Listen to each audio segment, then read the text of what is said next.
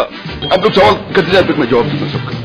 اور جب تمام صحافی بھائیوں نے اپنے اپنے سوالات کر لیے تو وزیر اعلیٰ صاحب نے صرف ایک ہی جواب دیا، کوئی اور سوال؟ Number 5۔ Thank you sir, no comments. اور اس کے بعد مسکراتے ہوئے چل دیے۔ پھول سے نازک صحت مند بچے والدین کے لیے خدا کا سب سے بڑا تحفہ ہوتے ہیں، لیکن یہی پھول سے بچے کسی بیماری سے کملا جائیں تو اس کا درد سب والدین اپنے دل میں محسوس کر سکتے ہیں۔ راولپنڈی کے رہائشی فیضان رضا خون کی بیماری تھیلیسیمیا میں مبتلا ہونے کے باوجود اپنی بہادری سے اپنے والدین کا حوصلہ بلند رکھے ہوئے ہیں۔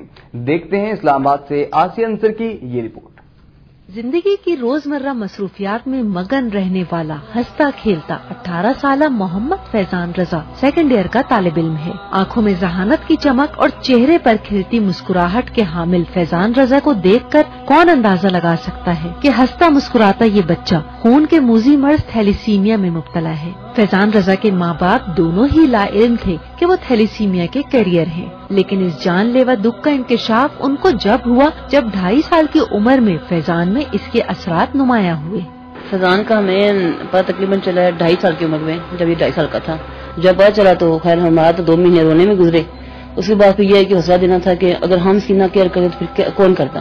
ہم نے ٹریٹمنٹ شروع کروائی، اس کی بلڈ لگتا رہے، پہلے منتھلی لگتا رہے، اب تو خیر 15 سال گزر گئے اور اس میں اب مہینے میں 2 بار لگتا ہے ایسے بلڈ، انجیکشن وغیرہ بھی لگتے ہیں ساتھ سے۔ ابھی پچھلے سال جو 8 مئی کو کنونشن ہوا تھا وہاں پہ زمر صاحب آئے تھے جو MD ہے بیت المال کی، انہوں نے ہم سب لوگوں سے یہ وعدہ کیا تھا کہ میں جتنے بھی بچے تھیلیسیمیا کے بچے تھے اسکول گوئیں گے یا کالج گوئیں گے، گورنمنٹ کی طرف سے ہم ان کی جو تعلیم ہے وہ ساری فری کریں گے، لیکن اس کے نتیجے میں آج تک ہمیں 1 روپے کی بھی مدد نہیں ملی ہے بیت المال کی طرف سے۔ بچپن میں اپنی بیماری کے مضمرات سے آگاہ فیضان اپنے اندر جینے کا حوصلہ اور خواہش پاتا ہے۔ فیضان اپنے اندر اس عزم کا تمام کریڈٹ اپنے ماں باپ کے ساتھ ساتھ اساتذہ اور دوستوں کو دیتا ہے۔ کافی حوصلہ دیا ہے، ماں باپ نے دونوں نے مجھے بہت حوصلہ دیا ہے، برابر برابر، کسی نے زیادہ نہیں کسی نے کم نہیں۔ عادت سی ہو گئی تھی، بچپن سے لگاتا آ رہا تھا، اتنا ڈر نہیں لگتا تھا مجھے کینولوں سے سرنجز سے، لیکن جب کوئی اسپیشل ٹیسٹ ہو جس میں زیادہ بلڈ لیتے ہیں، زیادہ سرنجز یوز ہوتے ہیں، تب اس میں ڈر لگتا تھا مجھے۔ فرینڈس تو میرے ابھی کالج میں بھی ہیں، پہلے اسکول میں تھے، وہ کافی اچھے تھے، انہوں نے میرا بہت ساتھ دیا، ہر جگہ جاتے تھے مجھے آگے کرتے تھے کہ یہ اس کو فیلنگ نہ ہو گئی بیمار ایسے پیچھے کر دیا۔ وہ کافی اچھے دوست تھے، میری ہر فیلنگ میں ساتھ ہوتے تھے، جہاں جاتے تھے پہلے میرا نام لیتے فیضان کو ساتھ لے کے جائیں گے، پھر وہ مجھے پیچھے نہیں کرتے تھے۔ فیضان رضا کی ایک خواہش تو اس دن پوری ہوئی جب اسے ایک دن کے لیے موٹر وے پولیس کے پیٹرولنگ آفیسر بننے کا موقع ملا۔ محب وطن فیضان کی دوسری خواہش مستقبل میں فوج میں جانا ہے، لیکن مرض سے زیادہ اس کے علاج کی پریشانی 18 سالہ فیضان کے شوق پر اب حاوی ہوتی جا رہی ہے۔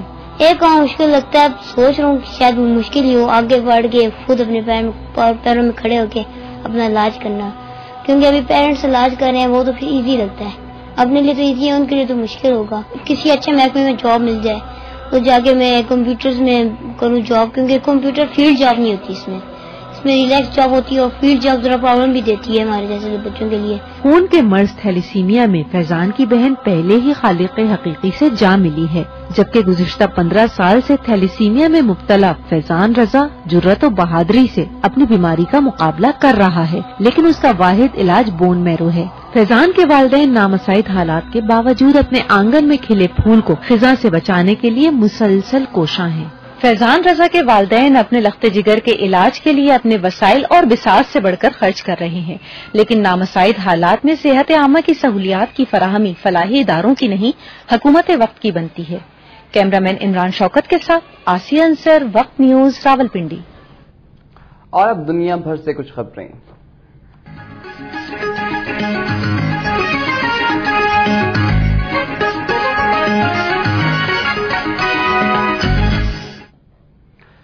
امریکہ نے میزائل لانچر کے بارے میں معلومات دینے والا اہم ملٹری سیٹلائٹ راکٹ کے ذریعے خلا میں بھیج دیا۔ ایٹلس نامی راکٹ بغیر انسان کے خلا میں بھیجا گیا ہے۔ گزشتہ روز موسم کی خرابی کی وجہ سے اس راکٹ کی روانگی میں تاخیر ہو گئی تھی۔ اس راکٹ کے ذریعے بھیجا جانے والا سیٹلائٹ نہایت اہمیت کا حامل ہے جو انفرارڈ سسٹم پر مشتمل ہے جو زمین پر موجود میزائل لانچرز کے بارے میں معلومات دے گا۔ واضح ہے کہ امریکہ کو اس ٹیکنالوجی کی کامیابی سے کسی بھی ملک کے میزائل سسٹم کے بارے میں معلومات حاصل کرنے میں آسانی ہو جائے گی۔